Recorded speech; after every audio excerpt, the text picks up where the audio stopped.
महाड तालुक्याला अस्मानी संकटे ही काही नवीन नाहीत आणि त्याला सामना करायची तयारी ही महाड तालुक्यातील नागरिक करत असतात। एकीकडे महाडकर तीव्र ऊन आणि उकाड्याने त्रस्त असल्याने खूपच हैराण होते।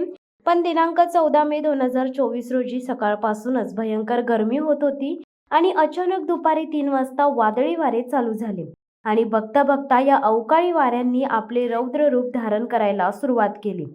अवघ्या काही मिनिटात पाने गावातील अनेक घरे, भिंती, झाडे व घरांच्या छतावरील पत्रे मोडून पडले आणि क्षणातच होत्याचे नव्हते झाले।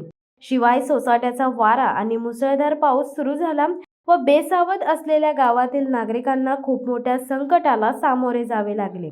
विजेच्या तारांचे खांब पडल्याने तारा तुटून ठिकठिकाणी अडथळे निर्माण झाले। त्यामुळे गेल्या 4 दिवसांपासून तेथील वीज पुरवठा देखील बंद आहे। अनेकांच्या घरावरील संपूर्ण पत्रेच उडून गेल्याने बेघर राहण्याची वेळ येथील नागरिकांची आली आहे। सरकार दरबारी हाक मारल्यावर तातडीने पंचनामे करण्यासाठी यंत्रणा सरसावली आहे, पण अजून अधिकृत अशी मदत यंत्रणा पोहोचलीच नाही। पंचनामे झाल्यावर तहसीलदार कार्यालयातून मदत व सरकारी निकष काय आहेत असे तलाठी यांच्याकडून सांगण्यात आले। साधारणतः 15 ते 20 घरांचे नुकसान झाले आहे। यामध्ये 6 घरांना खूपच मोठा फटका बसला आहे। शिवसत्ता टाइम्ससाठी अभिजित माने, महाड।